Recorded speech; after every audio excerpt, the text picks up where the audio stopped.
ಕುಡಿಯೋ ನೀರು ಸಿಗ್ತಾ ಇರೋದು ನಮಗೆ ಅಂತರ್ಜಲದಿಂದ ಅಲ್ವಾ.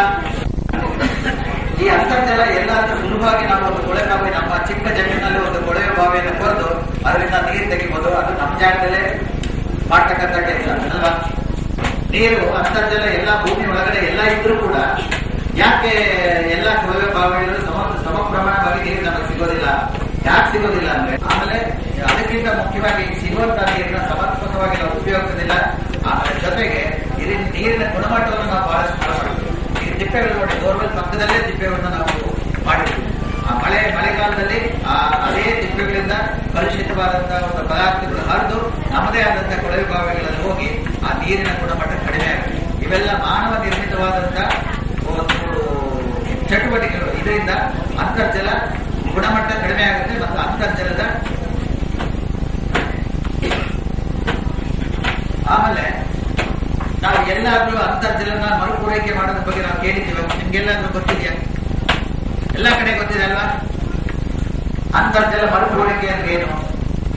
ಅಂತರ್ಜಲ ಮರುಪೂರೈಕೆ ಅಂದ್ರೆ ಯಾವ ರೀತಿಯಲ್ಲಿ ಪ್ರಕೃತಿ ಭೂಮಿ ಮೇಲೆ ಬಿದ್ದಂತಹ ನೀರನ್ನ ಭೂಮಿಯ ಒಳಗಡೆ ಹಿಂಗಿಸುತ್ತೋ ಅದೇ ಒಂದು ಕಾರ್ಯಕ್ರಮವನ್ನ ನಾವು ಅಂದ್ರೆ ಮನುಷ್ಯರು ನಮ್ಮ ಚಟುವಟಿಕೆಗಳಿಂದ ಹಿಂಗುವಂತೆ ಮಾಡೋದು. ಈಗ ಕೆರೆ ಕುಟ್ಟೆಗಳು ಕಟ್ಟಿದ್ರು, ಬರೀ ಶೇಖರಣೆಗಷ್ಟೇ ಅದರಿಂದ ಕೂಡ ಅಂತರ್ಜಲ ಮರುಪೂರೈಕೆ ಆಗುತ್ತೆ. ಅಂತರ್ಜಲ ಮರುಪೂರೈಕೆ ಆಗೋದಕ್ಕೆ ಬಹಳಷ್ಟು ಚಟುವಟಿಕೆಗಳನ್ನ ನೀರಾವರಿ ಇಲಾಖೆ ಮಾಡುತ್ತೆ, ಕೃಷಿ ಇಲಾಖೆ, ಬಹಳಷ್ಟು ಇಲಾಖೆಗಳು ಅಂತದೇ ಚಟುವಟಿಕೆಗಳನ್ನ ಮಾಡ್ತಾರೆ. ಆಮೇಲೆ ಅಂತರ್ಜಲ ಪೂರೈಕೆ ಮಾಡೋದ್ರಿಂದ ಬಹಳಷ್ಟು ನಮಗೆ ಅನುಕೂಲ ಇದೆ. ಅದನ್ನ ಒಂದು ಪಟ್ಟಿ ಮಾಡಿದೀವಿ ನೋಡಿ. ಅಂದ್ರೆ ಈಗ ಕೆರೆ ಕುಂಟದಲ್ಲಿ ಸ್ವಲ್ಪ ಬೇಸಿಗೆ ಕಾಲದಲ್ಲಿ ಏನಾಗುತ್ತೆ, ನೀರೆಲ್ಲ ಆವಿಯಾಗಿ ಹೊರಟೋಗುತ್ತೆ ಅಲ್ವಾ. ಅದೇ ಭೂಮಿಯಲ್ಲಿ ನಾವು ಅದೇ ನೀರನ್ನು ಹಿಡಿದಿಟ್ರೆ ಆ ಸಮಸ್ಯೆ ಬರೋದಿಲ್ಲ. ಅಂತರ್ಜಲಕ್ಕೆ ಬಾಷ್ಪೀಕರಣ ಕರಿತೀವಿ ನಾವು, ಆ ಸಮಸ್ಯೆ ಇಲ್ಲ. ಆಮೇಲೆ ಮಣ್ಣಿನ ತೇವಾಂಶ ಇರುತ್ತೆ. ಮಣ್ಣಿನ ತೇವಾಂಶ ಇದ್ರೆ ನಿಮ್ಮ ಬೆಳೆ ಎಲ್ಲ ಚೆನ್ನಾಗಿ ಬರುತ್ತೆ. ತೇವಾಂಶ ಇದ್ರೆ ಅದು ಅನುಕೂಲ ಆಗುತ್ತೆ. ಆಮೇಲೆ ಮಣ್ಣಿನ ಸವೆತ ಕಡಿಮೆ ಆಗುತ್ತೆ. ಈಗ ಜೋರಾಗಿ ಮಳೆ ಬಿದ್ದುಬಿಟ್ರೆ ಮಳೆ ಕೊಚ್ಕೊಂಡು ಹೋಗುತ್ತೆ. ಜೊತೆಗೆ ಏನ್ ತಗೊಂಡು ಹೋಗ್ತಿದೆ ಅದನ್ನ ಲವಣಾಂಶ. ಅದಕ್ಕಿಂತ ಮುಖ್ಯವಾಗಿ ಮಣ್ಣನ್ನು ತಗೊಂಡು ಹೋಗುತ್ತೆ. ಶಿಲೆಯಿಂದ ಮಣ್ಣಾಗೋದಕ್ಕೆ 1000 ವರ್ಷ ಬೇಕು ಅಂತ ವಿಜ್ಞಾನಿಗಳು ಹೇಳ್ತಾರೆ. ಅಂತ 1000 ವರ್ಷದ ಆಸ್ತಿಯನ್ನ ಒಂದು ಮಳೆ ಜೋರಾಗಿ ಬಿಟ್ಬಿಟ್ರೆ ಹೊರಟೋಗುತ್ತೆ. ಮಣ್ಣು ಬಹಳ ಅಮೂಲ್ಯವಾಗುತ್ತೆ, ಅದು ಕೂಡ ಕೊಚ್ಕೊಂಡು ಹೋಗುತ್ತೆ.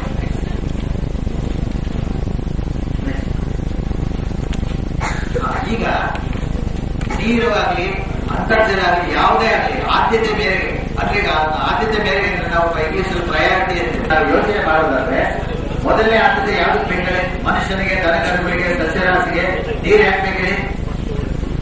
ಕುಡಿಯೋದಕ್ಕೆ ಬೇಕಲ್ವಾ. ಮನುಷ್ಯನ ಮುಖ್ಯವಾಗಿ ಬೇಕಾಗಿರ್ತಕ್ಕಂಥದ್ದು, ಆದ್ಯತೆ ಮೇರೆಗೆ ಬೇಕಾಗಿರ್ತಕ್ಕಂಥದ್ದು ಕುಡಿಯೋ ನೀರು. ನಂತರ ಎರಡನೇದು ನಮಗೆ ಆಹಾರ ಬೇಕಾಗಿರೋದ್ರಿಂದ ಕೃಷಿಗೆ ನೀರು ಬೇಕಾಗುತ್ತೆ, ಅದು ಎರಡನೇ ಆದ್ಯತೆಯನ್ನು ಕೊಡಲಾಗಿದೆ. ನಂತರದಲ್ಲಿ ನಮಗೆ ವಿದ್ಯುತ್ ತಯಾರಿಕೆ ಬೇಕಾಗುತ್ತೆ. ಆಮೇಲೆ ಉಳಿದೆಲ್ಲ ಕೈಗಾರಿಕೆಗೆ ಬೇಕಾಗುತ್ತೆ, ಸಾಗಾಣಿಕೆ ಇಷ್ಟ. ಅಂದ್ರೆ ಮೊದಲನೇ ಆದ್ಯತೆ ನಮಗೆ ಕುಡಿಯೋ ನೀರಿನ ಬಗ್ಗೆ. ಆಮೇಲೆ ಮಳೆ ನೀರಿನ ಕೊಯ್ಲು, ಅಂತರ್ಜಲ ಮರುಪೂರ್ಣ, ಇದ್ರ ಬಗ್ಗೆ ನಾನು ಆಗಲೇ ಮಾತಾಡಿದ್ದೇನೆ. ಈಗ ಬರೀ ಹೊಲಗದ್ದೆಗಳಲ್ಲಿ ಅಂತರ್ಜಲ ಮರುಪೂರೈಕೆ ಮಾಡೋದಷ್ಟೇ ಅಲ್ಲ, ಪ್ರತಿಯೊಂದು ಮನೆಗಳಲ್ಲೂ ಕೂಡ ಅಂತರ್ಜಲ ಅಂದ್ರೆ ನೀರಿನ ಮರುಪೂರೈಕೆ ಮಾಡೋದು ಬಹಳ ಅವಶ್ಯಕತೆ ಇದೆ. ನಮ್ಮ ಮನೆಗಳಿಗೂ ಕೂಡ ಈಗ ನೋಡಿ ಬೆಂಗಳೂರಲ್ಲಿ ಇದರ ನೀರಿನ ಕನೆಕ್ಷನ್ ಕೊಡ್ತಾ ಇದೆ. ಯಾಕೆಂದ್ರೆ ನೀವು ಫಸ್ಟ್ ಏನ್ ಮಳೆ ನೀರು ನಿಮ್ಮ ಚಾವಣಿ ಮೇಲೆ ಬೀಳ್ತಾ ಇದೆ ಅದನ್ನ ಶೇಖರಣೆ ಮಾಡಿ ನೀವು ಅದನ್ನು ಉಪಯೋಗಿಸಿ, ಇಲ್ಲ ಅಂದ್ರೆ ಕನೆಕ್ಷನ್ ಕಟ್ ಮಾಡಿ. ಈಗ 2-3 ದಿನದಿಂದ ಸೀರಿಯಸ್ ಆಗಿ ಪೇಪರ್ಗಳಲ್ಲೂ ಬರ್ತಾ ಇದೆ. ಬರೀ ಇಷ್ಟೇ ಅಲ್ಲ, ಇದು ಬರೀ ಪಟ್ಟಣ ಪ್ರದೇಶಕ್ಕೆ ಸೀಮಿತವಾಗಿಲ್ಲ, ಹಳ್ಳಿಗಾಡಿಗೂ ಕೂಡ ಇದು ಸೀಮಿತವಾಗಿದೆ. ಯಾಕೆಂದ್ರೆ ಬಹಳಷ್ಟು ಪ್ರದೇಶಗಳಲ್ಲಿ ಕುಡಿಯುವ ನೀರು ಯೋಗ್ಯವಾದ ಕುಡಿಯುವ ನೀರಿಲ್ಲ, ಅಂದ್ರೆ ಗುಣಮಟ್ಟ ಸರಿ ಇಲ್ಲ. ಅಂತಲೂ ಕೂಡ ನಾವು ಮಳೆ ನೀರನ್ನ ಸಂಗ್ರಹಿಸಿ ಅದೇ ನೀರನ್ನ ನಾವು 3 ತಿಂಗಳು 6 ತಿಂಗಳು ಕೂಡ ಉಪಯೋಗಿಸಬಹುದು. ಅಲ್ಲಿ ಹ್ಯಾಕ್ ಮಾಡಿದ್ದಾರೆ ಅಂತ ನಾನು ಚಿತ್ರಗಳು ಅಂತ ತೋರಿಸ್ತೇನೆ.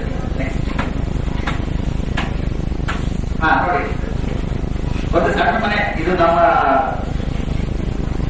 ಚಿಕ್ಕ ಮನೆಯಲ್ಲಿ ಕೂಡ ನಾವು ಅಂತರ್ಜಲವನ್ನು ಅಂದ್ರೆ ನೀರನ್ನ, ಮಳೆಯಿಂದ ಬೀಳ್ತಕ್ಕಂಥ ನೀರನ್ನ ನಾವು ಶೇಖರಣೆ ಮಾಡಿ ಅದನ್ನ ಉಪಯೋಗಿಸಬಹುದು ಅಂತ.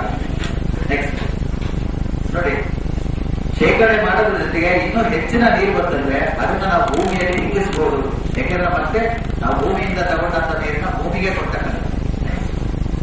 ನೋಡಿ, ಈ ವಿವಿಧ ಚಿತ್ರಗಳು ಏನ್ ತೋರಿಸುತ್ತೆ ಅಂದ್ರೆ ಈಗ ಟೆಕ್ನಾಲಜಿ ಅಂದ್ರೆ ಎಂತ ಸಂಪನ್ಮೂಲಗಳು ಬಂದಿದೆ, ಎಂತ ಇದು ಬಂದಿದೆ ಅಂತಂದ್ರೆ ನಿಮ್ಮ ಚಾವಣಿ ಮಲೆ ಮೇಲೆ ಕೂಡ, ಚಾವಣಿಯ ಮೇಲೆ ಕೂಡ ಬಿದ್ದಂತ ನೀರನ್ನ ನೀವು ಶೇಖರಣೆ ಮಾಡಿ ಅದನ್ನ ಉಪಯೋಗಿಸಬಹುದು. ಬಹಳಷ್ಟು ದಿವಸ ಇಟ್ಟರೆ ನೀರು ಕೆಡಲ್ಲ ಅಂತ ಒಂದು ಪ್ರಶ್ನೆ. ಇದಕ್ಕೆ ಯಾರಾದ್ರೂ ಉತ್ತರ ಹೇಳ್ತೀರಾ? ನೀರನ್ನ ಶೇಖರಣೆ ಮಾಡಿದ್ರೆ ಹುಳಬಿದ್ದೆ ಹೋಗುತ್ತೆ ಅಥವಾ ಕೆಟ್ಟ ಹೋಗುತ್ತೆ ಅಂತ ಸಾಮಾನ್ಯ ಎಲ್ಲರೂ ನಾವು ಹೇಳ್ತೀವಿ. ಈ ತರ ಶೇಖರಣೆ ಮಾಡಿದ ನೀರು ಕೆಟ್ಟ ಹೋಗ್ಬೇಕಲ್ವಾ ಅಲ್ವಾ? ಆದರೆ ಆ ಸಾಧ್ಯತೆ ಇಲ್ಲ. ಯಾವ ಶೇಖರಣೆ ಆಗಿರ್ತಕ್ಕಂಥ ಯಾವ ನೀರನ್ನ ನೀವು ಗಾಳಿ ಮತ್ತು ಬೆಳಕು ಇವೆರಡರಿಂದ ಕಾಪಾಡಿದ್ರೆ ಆ ನೀರನ್ನ ಬಹಳಷ್ಟು ದಿನಗಳವರೆಗೆ ಶೇಖರಣೆ ಮಾಡಿ ಅದನ್ನ ಸುರಕ್ಷಿತವಾಗಿ ನಾವು ಕುಡಿಯೋದಕ್ಕೆ ಉಪಯೋಗಿಸಬಹುದು. ನೋಡಿ, ಈ ಚಾಮರಾಜನಗರದ ಈಗ ಮುಂಚೆ ಮೈಸೂರು ಇದ್ದು, ಈ ಚಾಮರಾಜನಗರ ಹೆಗ್ಗಡದೇವನ ಕೋಟೆಯಲ್ಲಿ ಗಂಡತ್ತೂರು ಗ್ರಾಮ ಅಂತ 150 ಮನೆಗಳಿವೆ. 150 ಮನೆಗಳಲ್ಲೂ ಕೂಡ ನೀರನ್ನ ಶೇಖರಣೆ ಮಾಡಿ ಅವರು ಅದನ್ನೇ ಉಪಯೋಗಿಸ್ತಾರೆ. ತಮಾಷೆ ಅಂದ್ರೆ ಇದು ಕಪಿಲಾ ನದಿ ದಂಡೆ ಮೇಲೆ ಇರ್ತಕ್ಕಂಥ ಊರು. ಆದ್ರೆ ಆ ಊರಿಗೆ ಕುಡಿಯುವ ನೀರಿನ ಸೌಲಭ್ಯನೇ ಇರಲಿಲ್ಲ. ಈಗ ಸುರಕ್ಷಿತವಾಗಿ ಅವರೇ ನಮ್ಮ ಚಾವಣಿಯ ಮೇಲೆ ಬಿದ್ದಂತ ನೀರನ್ನ ಸಂಪೂರ್ಣವಾಗಿ ಶೇಖರಣೆ ಮಾಡಿ ಅದನ್ನು ಉಪಯೋಗಿಸ್ತಾರೆ. ನೋಡಿ, ಈಗ ಶಾಲೆಗಳಲ್ಲೂ ಕೂಡ ನಿಮ್ಮ ಶಾಲೆಯಲ್ಲಿ ಇದೆ ಅಂತ ನನಗೆ ಗೊತ್ತಿಲ್ಲ. ಶಾಲೆಗಳಲ್ಲಿ ಕೂಡ ಸರ್ಕಾರ ಪ್ರೋತ್ಸಾಹ ಕೊಡುತ್ತೆ, ಪ್ರೋತ್ಸಾಹ ಧನ ಕೊಡುತ್ತೆ. ಶಾಲೆ ಚಾವಣಿ ಮೇಲೆ ಬಿದ್ದಂತ ನೀರನ್ನ ನೀವು ಅದನ್ನ ಶೇಖರಿಸ್ಬಿಟ್ಟು ನೀವು ಮಧ್ಯಾಹ್ನ ಊಟ ಎಲ್ಲ ಇರುತ್ತೆ ಅಲ್ವಾ ಶಾಲೆಯಲ್ಲಿ, ಅಥವಾ ನಿಮ್ಮ ಬೇರೆ ಉಪಯೋಗ ಕೂಡ ನೀರು ಬೇಕಾಗುತ್ತೆ ಅಲ್ವಾ? ಆ ನೀರನ್ನ ನೀವು ಸಂಗ್ರಹಣೆ ಮಾಡಿ ಖಂಡಿತ ನಿಮ್ಮ ಶಾಲಾ ಮಕ್ಕಳಿಗೆ ಎಷ್ಟು ನೀರು ಬೇಕಾಗುತ್ತೋ ಅಷ್ಟು ನೀರನ್ನ ನೀವು ಉಪಯೋಗಿಸಬಹುದು. ಅದಕ್ಕೆ ಸರ್ಕಾರ ಅನುದಾನ ಕೊಡುತ್ತೆ, ಸಹಾಯ ಕೊಡುತ್ತೆ. ಅನೇಕ ಶಾಲೆಗಳಲ್ಲಿ ಈ ರೀತಿಯ ಒಂದು ಸೌಲಭ್ಯ ಇದೆ. ನೋಡಿ, ಇದೆ ಪುತ್ತೂರು ಶಾಲೆ. ಪಂಚಾಯತ್ ಆಫೀಸ್ಗಳಲ್ಲಿ ಕೂಡ ಇದೇ ರೀತಿ ಮಾಡಿದ್ದಾರೆ. ಅಲ್ಲಿ ಕೂಡ ಶೇಖರಣೆ ಮಾಡಿದ್ದಾರೆ.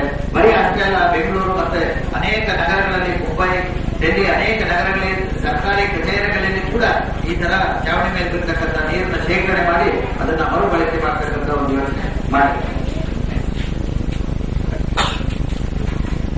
ಇದು ಇಲಾಖೆಗಳಿಂದ ಅಲ್ಲೇ ಮಾಡಿರ್ತಕ್ಕಂಥ ಒಂದೆರಡು ಕೇವಲ ನಿಮ್ಮ ಮಾಹಿತಿಗಾಗಿ ಎರಡು ಮಾಡಿ.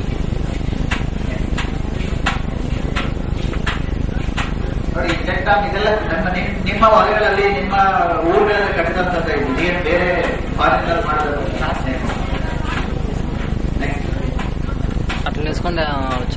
ನೋಡಿ. ಹಳೆ ಕೆರೆ ಇದೆ, ಕೆರೆ ಏನಿದ್ರಲ್ಲ ಅವೆಲ್ಲ ಮುಚ್ಕೊಂಡು ಹೋಗುತ್ತೆ. ಸಾಮಾನ್ಯವಾಗಿ ಈ ತರ ಜಿಂಬು ಕೆರೆ ಊರಿನ ಹೊರಗಡೆ ಇರ್ತದೆ.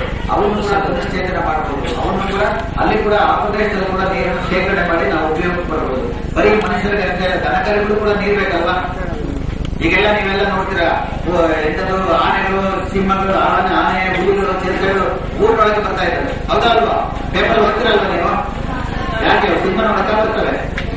ಖಂಡಿತ ಇಲ್ಲ. ಅಲ್ಲಿ ಅವಕ್ಕೆ ಆಹಾರ ಪದಾರ್ಥ ಸ್ವತಂತ್ರ ಸಿಕ್ಕಾಗ ನಮಗೆ ಬೇಕಾದಷ್ಟು ಆಹಾರನ ತಯಾರು ಮಾಡಿಕೊಳ್ಳುವಂತ ಶಕ್ತಿ ಇರಲಿಲ್ಲ.